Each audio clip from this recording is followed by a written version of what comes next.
The following is a production of Neural Network Media and is completely AI generated. It is intended for entertainment and educational purposes only.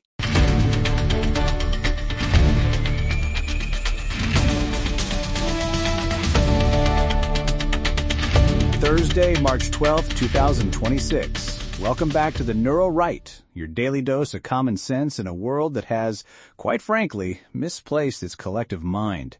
I'm Josh Cohn, and joining me is a man who thinks a messy desk is a gateway drug to cosmic nihilism, Dr. Walter Blackwood. It's no joke, Josh. It's really not.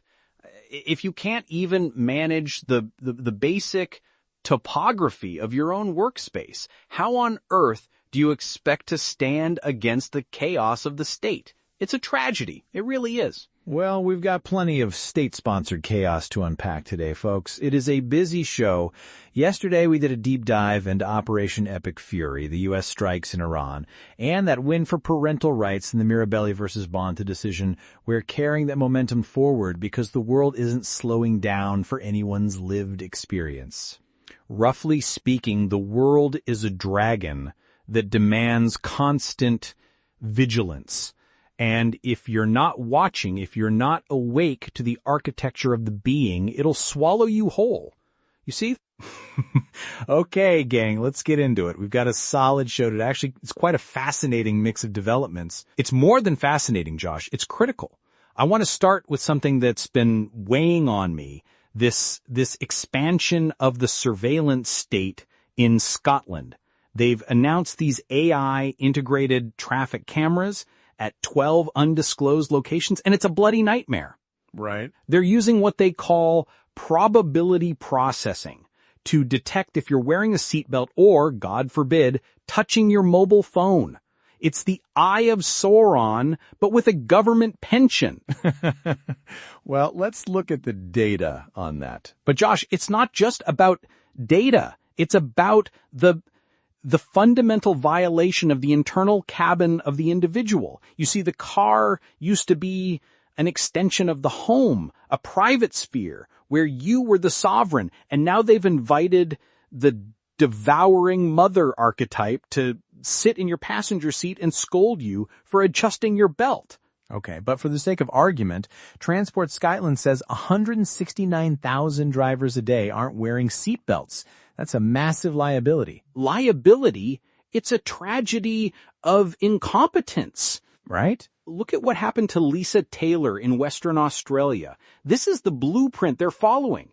She was fined $500 and lost 8 demerit points. That's 2/3 of her license because her 11-year-old daughter adjusted her seatbelt for a few seconds on a freeway. Shut up, seriously? It's no joke, man. She said it was impossible to slam on the brakes in the middle of a freeway to fix a child's strap. But the AI doesn't care about context. It doesn't care about the reality of the situation. It only cares for the pixel match for violation. Exactly. And that's where the logic breaks down, folks. If you remove human discretion, you remove justice. A magistrate in Australia actually ruled against these cameras recently because the probability wasn't high enough for a conviction, but the government keeps pushing. It's about revenue, Walter. It's not about safety. It's a digital tax on human movement. It's the erosion of the soul, Josh. When everything you do is monitored by a mindless machine, you stop being a citizen and you start being a biological unit in a database. Well, speaking of people being treated like units, let's pivot to Washington State. Folks, Howard Schultz, the guy who founded Starbucks, the ultimate progressive billionaire, has officially left the building. He fled? He fled. He just bought a $44 million penthouse in Miami's Billionaire bunker because the Washington House just passed Senate Bill 6364. It's a 9.9% tax on personal annual income exceeding $1 million. Well, that's the thing. Exactly. They think they can tax the rich into submission, but capital is mobile. Schultz joins Jeff Bezos, Mark Zuckerberg, and Sergey Brin. They've all moved to Florida. Why? Because Florida has zero income tax. Facts don't care about your feelings, and the fact is, Washington is losing its entire tax base to a state that actually understands basic math. Roughly speaking, the competence hierarchy is fleeing the parasitic structures of the Pacific Northwest. You see? Oh, yeah. When you tell the people who build the cathedrals of commerce that you're going to strip mine their success to pay for postmodern experiments and social engineering, they aren't going to stick around to be the victims. They're going to take their lobsters and go somewhere else. Exactly. And Starbucks itself is opening a corporate location in Tennessee. It's a seismic shift. The Great Migration isn't a theory. It's Howard Schultz's moving truck. It's so bloody short-sighted. Right? You destroy the very incentive structure that allows the society to flourish, and then you're surprised when the city becomes a wasteland of resentment. Right. Let's shift gears. Walter, you wanted to talk about the latest FAIR report on the border? I did, Josh, because it's truly staggering. Roughly speaking, the Federation for American Immigration Reform just confirmed that the illegal migrant population has reached 18.6 million people. Wow. That's a 28% increase since 2020. We're talking about 4 million people added to the interior in just a few years. It's the largest wave in American history. It's bigger than Ellis Island. Is that right? It is. And it's a violation of the home. You see, if you can't define the boundaries of your own territory, you don't have a country. You just have a geographic location where people are passing through. It's an assault on the very idea of national sovereignty. Well, let's assume, for the sake of argument, that the administration's new pivot towards enforcement is real. They're claiming 2.5 million departures in the last year, including 600,000 deportations. But then you look at the Western District of Texas. What are they saying? 187 new immigration cases in 1 week. And get this, Armando Jose Gaspar, a Mexican national, was arrested in El Paso. He's been removed from the U.S. 10 separate times. 10 times? 10 times, Walter. He was most recently deported in December, and he's already back. It's a pathology. It really is. When the state refuses to impose a permanent boundary, it's inviting the predator to return again and again. It's like a father who lets a thief into the house 10 times and then acts surprised when the silver is missing. It's a rejection of the father archetype, the one who says, no, you shall not pass. Exactly. And Jorge Salinas Cabrera, deported 4 times, criminal history of assault and evading arrest. These aren't people coming here to build a better life. These are repeat offenders who view the border as a revolving door because the logic of enforcement has been replaced by the logic of compassion, which isn't compassion at all. It's just sloppy. It's resentment masquerading as virtue. That's what it is. Okay, folks, before we get to the total meltdown of the American education system, let's talk about the mission here. Yes. It's important. Before we get back to the analysis, let's deal with a hard reality. Real independence isn't free. This entire network, from this show to our flagship, the Neural Daily, exists because one man, Eric Christensen, decided to build it himself. He didn't ask for a government grant. He invested his own capital and technical expertise to architect a media platform that respects your intelligence. If you valued that kind of meritocratic building, back it up. And don't limit yourself to just the politics.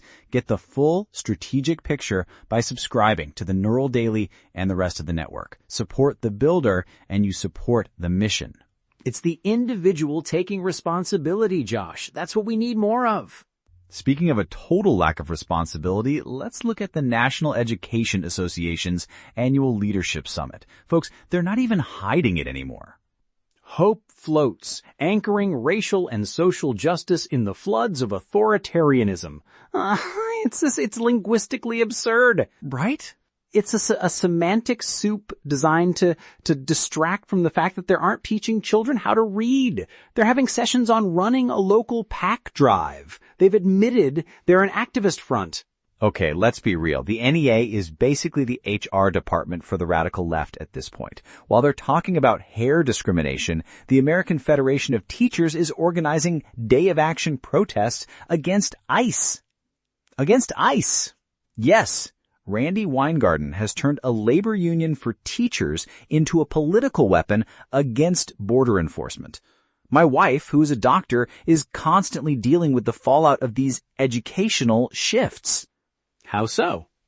Because they're not focusing on competence. They're focusing on equity. And when you prioritize equity over competence in, say, medical school or engineering, people die, Walter. Facts don't care about your feelings, and the fact is, U.S. students are plummeting in math and reading while their teachers are learning how to be political precinct captains. It's the postmodern neo-Marxist capture of the institutions. They want to dismantle the competence hierarchy because they're resentful of excellence. They'd rather everyone be equally ignorant than have anyone be uniquely capable. Exactly. And now the Department of Education is investigating a Wisconsin school district for Title I violations because they allowed biological boys in girls' restrooms. It's the erasure of the feminine, you see? Mm-hmm. When you tell a young girl that her private spaces, her sacred boundaries don't matter because of someone else's internal narrative, you're telling her that she doesn't exist. It's a psychological assault on the fundamental categories of being. Well, let's talk about a different kind of assault on being. Walter, you saw the TikTok health stats? I did, Josh, and I found myself nearly in tears reading it. So, roughly speaking, 1 in 3 Gen Z users now use TikTok as their primary source of health information. Shut up. 1 in 3? 1 in 3. And 1 in 11. 1 in 11, Josh. Report experiencing a direct health issue after following advice from an influencer. We're talking about mouth taping, which can cause respiratory distress, and dry scooping pre-workout powder, which leads to heart palpitations. My wife would lose her mind. She sees the stuff in the ER. Of course she does, because these young people, they're so desperate for direction. They have no elders to guide them, no father archetype to tell them what's true, so they turn to a 20-year-old with a ring light and a bag of raw potatoes. Raw potato juice for strep throat? Is that a real thing? It's a viral trend. They claim it cures bacterial infections. Meanwhile, these poor kids are risking rheumatic fever because they aren't getting actual antibiotics. It's a social media malpractice that is literally poisoning the youth. Okay, here's where I'm going to push back, Walter. You're always talking about the individual sovereignty, but look at the Algorithm Accountability Act being pushed in the Senate. They want to hold platforms liable for these fads. Fail. Well, no, listen, if we're going to stop things like the blood bond high school murder plot we saw in Florida this week, where those 2 girls wanted to slit a classmate's throat, we need more surveillance of these platforms, not less. We need the data. Well, no, listen. I disagree, Josh. I really, really do. You can't solve the problem of chaos by inviting the tyrannical father to monitor every keystrip. But Walter, these girls, Valdez and Lippert, they were radicalized online. They were obsessed with the Sandy Hook shooter. I know. I saw the video of them laughing in the police car. It was chilling. Exactly. They thought a murder would create a blood bond to bring back a dead gunman. If we had better algorithmic tracking, the kind of probability processing they're using for seatbelts, we could have flagged those girls months ago. No, that's the trap, Josh. You're suggesting we trade the soul of our privacy for a false sense of security. It's not false if it saves a kid's life. But at what cost? If you give the state the power to predict who might commit a crime based on their browser history, you've already built the gulag. You're just waiting for the cells to fill up. Hypothetically, if we can prevent a school stabbing, isn't that worth a little bit of data scraping? No, it's not, because the problem isn't the data, Josh. The problem is the rot. These girls didn't have a moral anchor. They didn't have a sense that life is sacred. You can't fix a spiritual vacuum with a better algorithm. You're trying to use the dragon to protect the gold, but the dragon always eats the gold in the end. Okay, look, I hear you. But when you're looking at 15-year-olds calling a murder plot a bonding experience, the common sense answer has to include some level of technological intervention. Facts don't care about your feelings on privacy when kids are bringing knives to school. Roughly speaking, I think you're flirting with a very dangerous utopian impulse, Josh. It's the same impulse that leads to Epstein's Zorro Ranch. Oh, transition of the century right there. Let's talk about it. It's the cleansing of the temple. Investigators are back at the New Mexico ranch because of the millions of pages of documents that were just released. They're looking for physical evidence that's been hidden for decades. Right. It's necessary. You see, if the high-level predators are allowed to exist in the shadows, then the whole hierarchy is corrupted. You have to bring the light into the darkness, even if it's painful. Well, the light is definitely hitting the D.C. bar. Ed Martin, a Trump ally, is facing an ethics probe because he told Georgetown Law that the DOJ shouldn't hire their grads unless they cut DEI. He's trying to enforce a competence stamp. Exactly. And the D.C. bar is treating it like a crime. Attorney General Pam Bondi is actually proposing a rule to let the DOJ block bar complaints against its own lawyers. It's a war on the gatekeepers, Walter. The populist movement is finally saying we aren't going to let your private ethics boards dictate how we run the government. It's the counter-revolution against the administrative state. Roughly speaking, they've used these professional standards as a club to beat anyone who doesn't subscribe to the neo-Marxist orthodoxy. Exactly. And while we're talking about deleting the state, look at Brendan Carr at the FCC. He's finalizing the Build America agenda. He's literally cutting hundreds of pages of regulatory deadwood from the books. Delete, delete, delete. That's his motto. He's opening up the 6 gigahertz band for 5G and 6G. He's removing NEPA hurdles for tower climbers.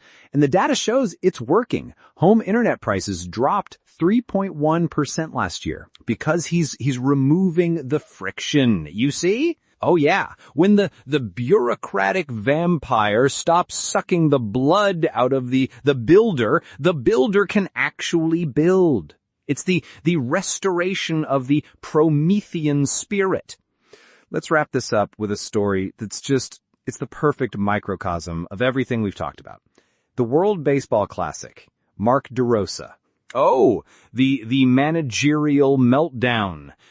Roughly speaking, he went on television and said Team USA's ticket to the quarterfinals was already punched. And it wasn't. It was not. He didn't know the tiebreaker rules. He's the manager of the Dream Team with Aaron Judge and Scanes, and he didn't even know if they had actually qualified. And then they lost to Italy, 8-6. Fans are absolutely clowning him, but here's the neural right angle. MLB Network tried to erase the video. The Streisand effect. Exactly. They tried to scrub it from the internet, which only made it go more viral. People were posting it everywhere. Scott Braun from Foul Territory was like, guys, it's not 1990. You can't just delete things. It's the hierarchy trying to cover up its own incompetence. Whether it's a baseball manager or a school board or the Social Security Administration, they think that if they can just edit the narrative, they can escape the consequences of their own failure. Right? But you can't. Truth is the ultimate tiebreaker, Josh. You can lie to yourself about the rules of the game, but the game will still play out. And if you don't know the rules, you're going to lose. It's no joke, man. Well, DeRosa is finding that out the hard way. Folks, the world is complex, the rules are changing, and if you're not paying attention, you're going to get DeRosa'd by your own government. Clean your room, watch the cameras, and for heaven's sake, stay away from the potato juice. That's the show for today. Tomorrow, we're looking at the Doge daily cuts. $4 billion a day in waste, and how Elon is basically performing surgery on the federal budget. It's the architect at work, Josh. It's beautiful. We'll see you then. Keep your logic sharp and your filters off. This is the Neural Right, roughly speaking. dog.